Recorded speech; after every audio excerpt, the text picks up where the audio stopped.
Pertama, kita akan membahas tentang definisi kitab Allah Subhanahu wa Ta'ala.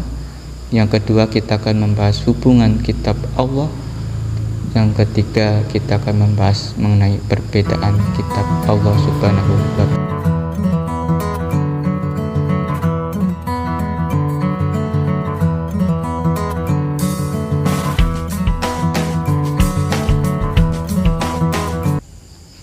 Assalamualaikum warahmatullahi wabarakatuh. Berjumpa lagi dengan saya Dwi Sahendri di channel Gus Dwi. Mudah-mudahan kalian yang menyaksikan video kali ini semoga dalam keadaan sehat, dalam keadaan diberi murah rezeki oleh Allah Subhanahu wa Ta'ala. Pada kesempatan kali ini kita akan belajar tentang beriman kepada kitab Allah Subhanahu wa Ta'ala.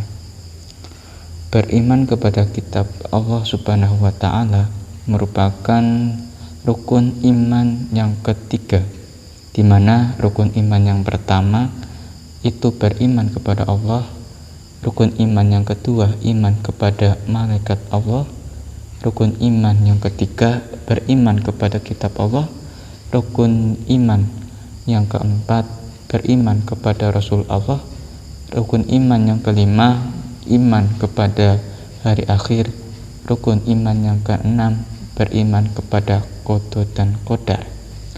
Pada kesempatan kali ini kita akan bahas lebih detail tentang beriman kepada kitab Allah Subhanahu wa Ta'ala.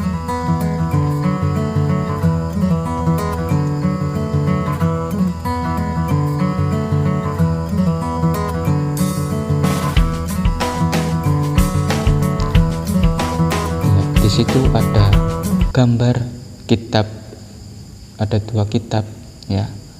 Yang sebelah kanan itu ada kitab Taurat ya, yang sebelah kiri ada kitab Injil yang berusia 1500 tahun.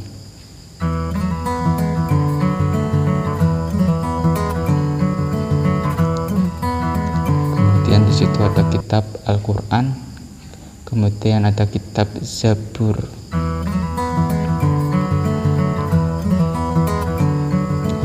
Kali ini kita belajar beriman kepada kitab Allah. Tujuan pembelajarannya yang pertama, siswa dapat menambah keyakinannya akan adanya kitab-kitab Allah Subhanahu wa Ta'ala.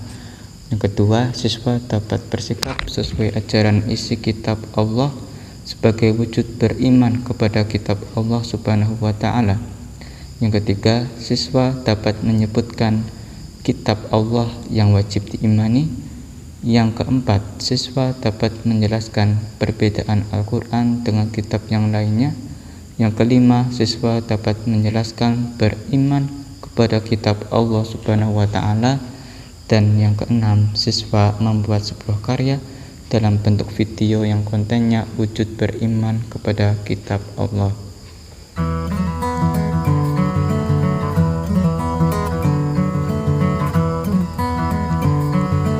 Part 1. Pada pertemuan kali ini kita dibagi menjadi part 1, di mana part 1 ini kita akan membahas 3 poin.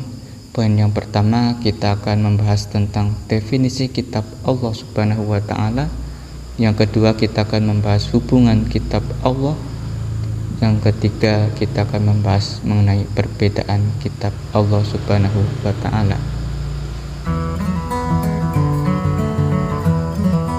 Definisi kitab Allah Subhanahu wa Ta'ala. Apa itu kitab Allah? Kitab Allah merupakan kumpulan wahyu-wahyu Allah Subhanahu wa Ta'ala yang berisi ajaran, perintah, larangan yang diberikan kepada para nabi.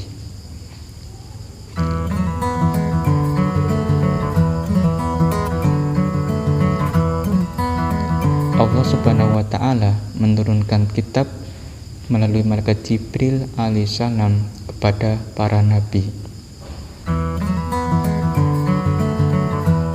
Hubungan kitab Al-Quran dengan kitab-kitab sebelumnya. Al-Quran sebagai pembenar terhadap kitab suci sebelumnya selagi isi ajarannya benar dan tidak bertentangan dengan Al-Quran, dan sebaliknya jika Al-Quran juga akan mensalahkan jika ada isi ajaran yang tidak sesuai dengan Al-Quran. Menjadi solusi menjawab dan menjelaskan perbedaan atau perselisihan yang muncul di antara para penganut agama. Hubungan Al-Quran dengan kitab Allah Subhanahu wa Ta'ala, mengoreksi isi kitab suci sebelumnya yang sudah diubah sendiri oleh pemeluknya dengan berbagai kepentingan dunia dan manusia yang ingkar.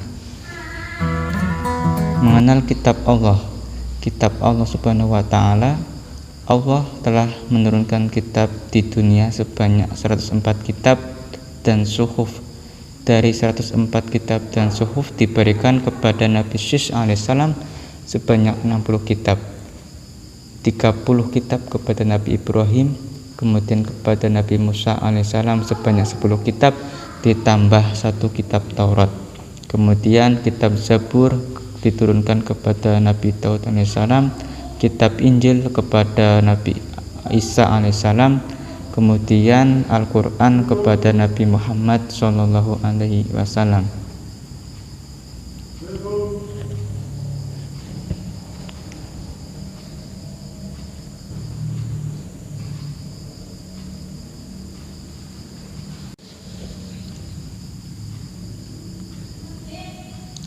Kitab Allah Taurat diturunkan kepada Nabi Musa alaihissalam. Isi kitabnya yang pertama petunjuk dan cahaya kebenaran, kemudian kedua sejarah perjalanan Bani Israel serta kekejaman Fir'aun. Kitab ini diturunkan kepada Nabi Isa alaihissalam, di mana Nabi Isa alaihissalam hidup di kota Mesir, Madian, dan Sinai sebelum abad ke-14. Kitab Allah Zabur. Kitab Zabur diturunkan kepada Nabi Daud alaihissalam. Isi ajarannya yang pertama dzikir, doa, pengajaran, dan hikmah. Kemudian yang kedua diperuntukkan kepada Bani Israel dan Nabi Daud alaihissalam.